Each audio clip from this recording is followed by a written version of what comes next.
गणेश के नाम पर तनी सच्चा दिल से जयकार बोल दी। बोलिए गणेश भगवान की साउंड वाला भाई हाथ उठाओ।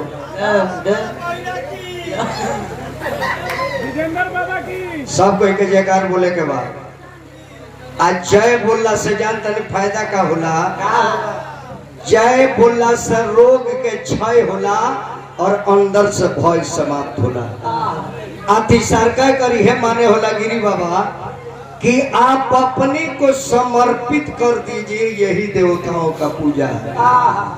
लाख रुपया गलती कर ले बानी, अपराध कर ले बानी, लेकिन कोर्ट में जब खड़ा हो जाए आज जरूरत देख ले बानी अपराधी के बाद विश्व लेवल के अपराधी हो। आज जब कटघारा में जा ले तो जज के देखे ले तो क्या कर ले। नमस्कार सर।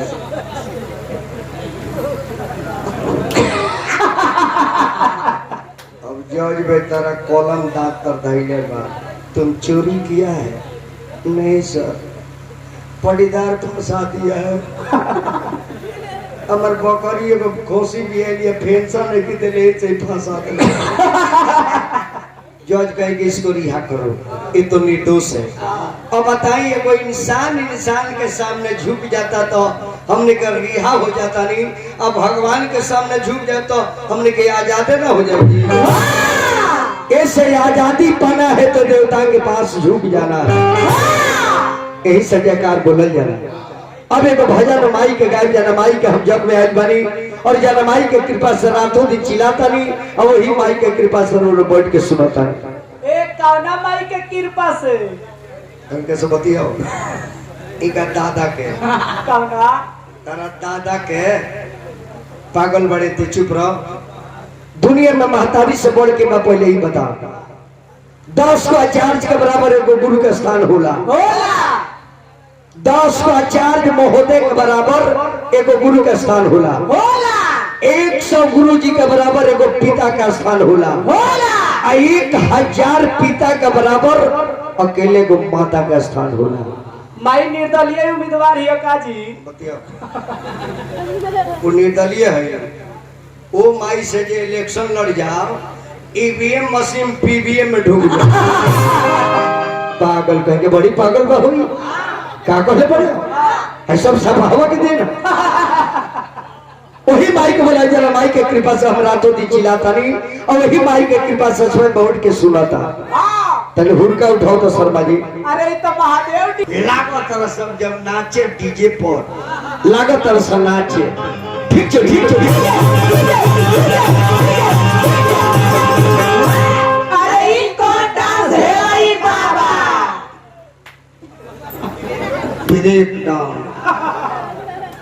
ब्रेक डांस इनकर भूले फूट गए।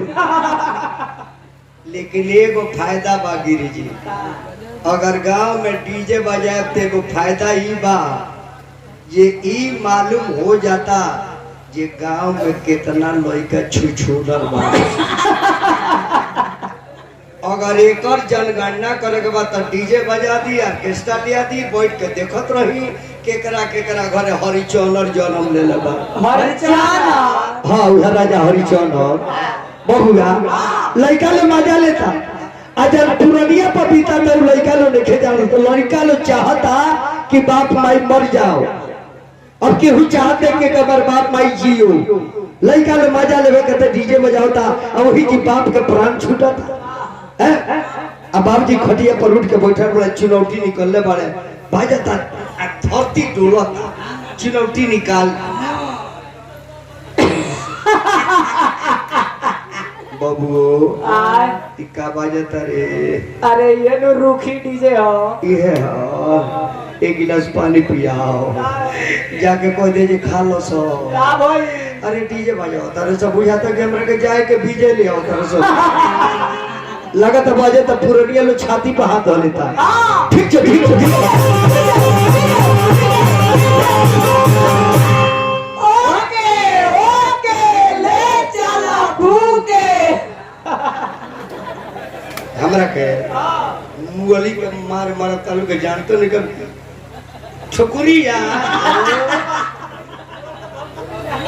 ओके ओके ले चलो फूके अभी अरे तो हमारे भाग बाकी झाल बजाओ तरह से जिंदगी भर और फूके के बेरा तो हम ये से हमार काम हो गए एक बेटियों को समझिए ना रही विजय का रही हरजामे में सत्येंद्र जी हरजामे में आओ नन किशोरा उ फसले रहे बबुआ तन उठाओ शर्मा जी तो एक अपने पीछे से तने माइक धरे के पड़ी ब्याजी धर दे रहुए लता और वो लोग कोई लेकिन दिक्कत बार वो लोग का करे खैर एकरा खातिर क्षमा मांगत हन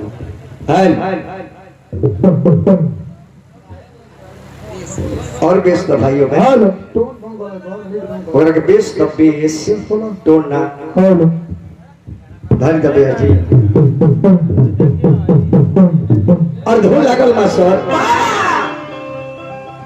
किया मावा लगावाला पिया अरे महुआ रे ला काहे ना लगावाला पिया हो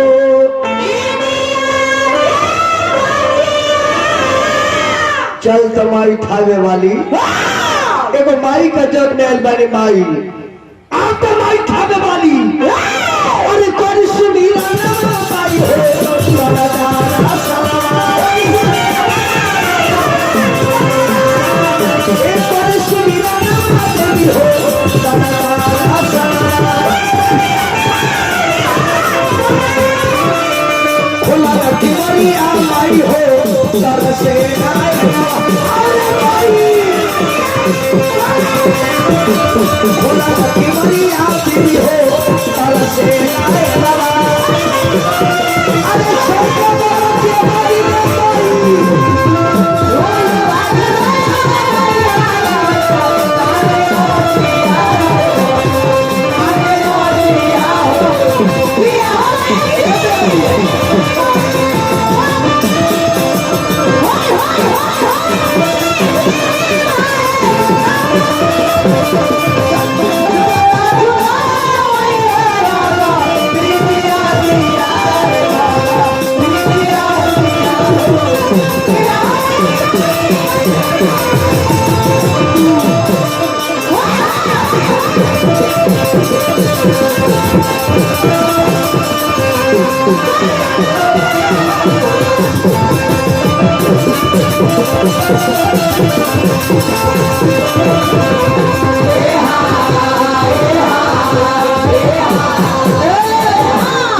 माई अरे रहस बोला माई रे हर के जान लवा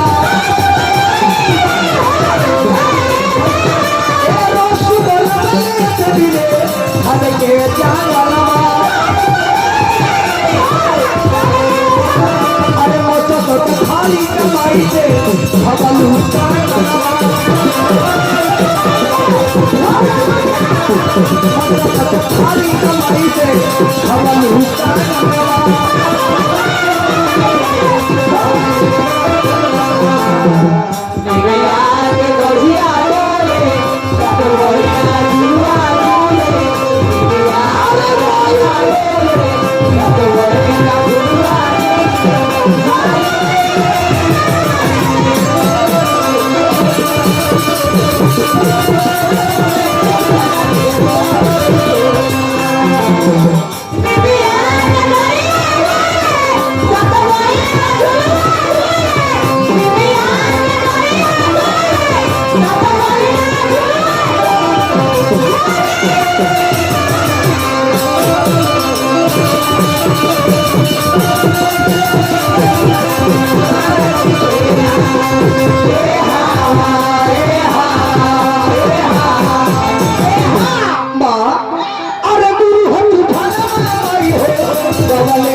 आई हो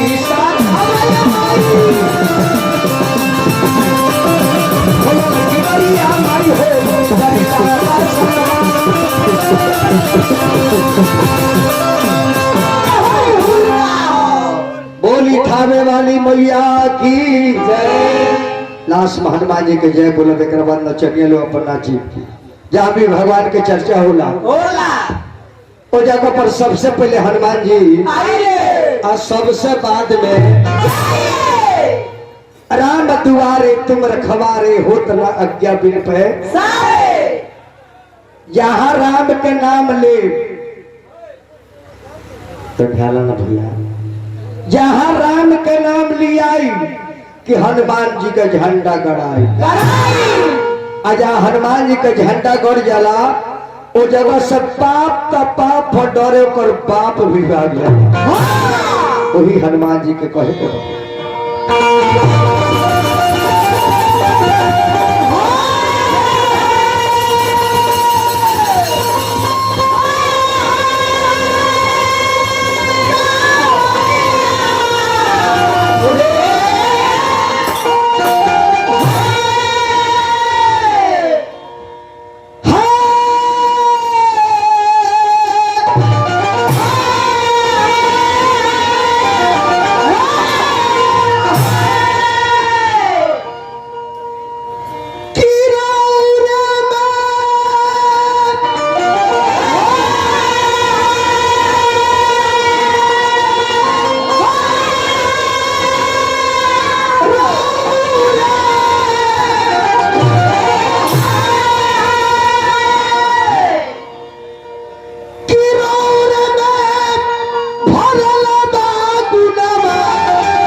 हनुमान जी सब गुणवा रहुए में भगवान।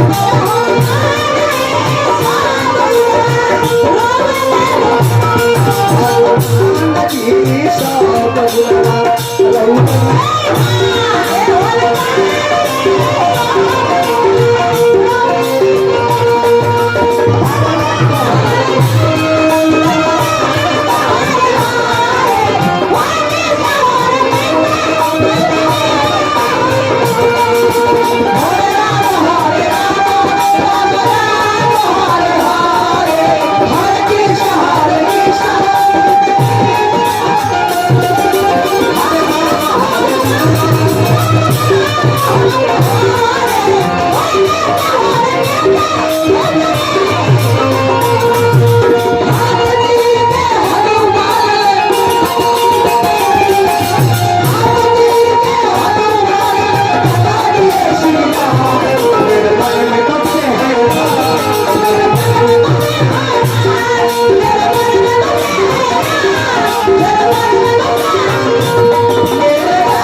हनुमान जी सुनले बानी 100 रुपया पुरस्कार मिलल हो।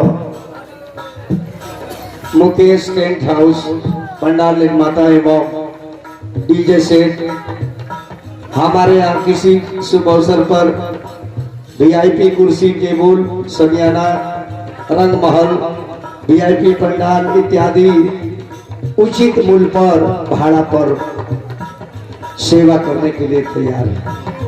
एक बार सेवा को अवसर मौका देंगे। आपको धन्यवाद, नमस्कार, जय हिंद, जय भारत।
हनुमान जी सब ये हनुमान जी सब गुलवा रउए में भगवान।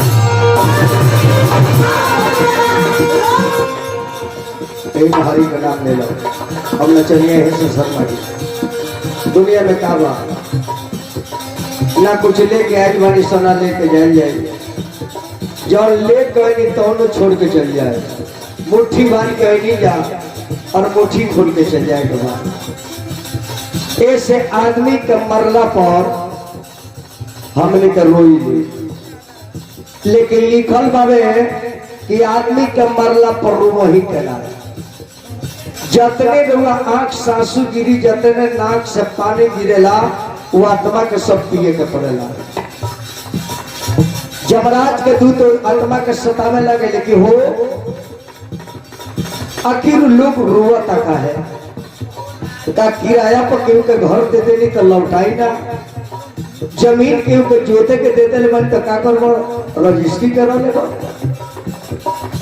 जब लेके गइल तो छोड़िए देलो जन कमाइला तो जी रहिए गई जन धन संपत्ति कमैला तो छोड़िए देलो आखिर हम अपन धन ले ले बानी तो ऊ लोग काहे रोवता भेजनी तो बधाई बाजल आज अपन धन ले लेनी तो रुआई बाजेला भेजनी तो बधाई बाजल और मैं अपना संपत्ति वापस ले लिया तो रुआई हो रहा क्यों आखिर क्यों मैंने किसका ख्याल लिया है दिया था मैं ले लिया मैं रोने वाले आप कौन है लेकिन बर्दाश्त न हो ऐसे लोग रो दे लेकिन रोए करा अरे सीता राम कहले सुगनवा उमरिया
तो कुछ नहीं मन कर मानो को जो पिकनिक मनावे हनीमून मनावे कते लेके आई यह चेतन जीव हो चेते खातिर बजो अवश्य चेत कि 84 में फिर ना जाए के पड़ी ए बबुआ सब चल जाए दुनिया से कुछ कह के जाए अच्छा खोली तूफान जी गईले बच्चा बाबू गईले महात्मा बाबा गईले धूरान काका गईले गायत्री ठाकुर गईले गुलाब शर्मा गईले सबे चल जाए सबे चल जाए के रही ना ई गांव कबो रहे आज बा ना रह जाए तो वो रही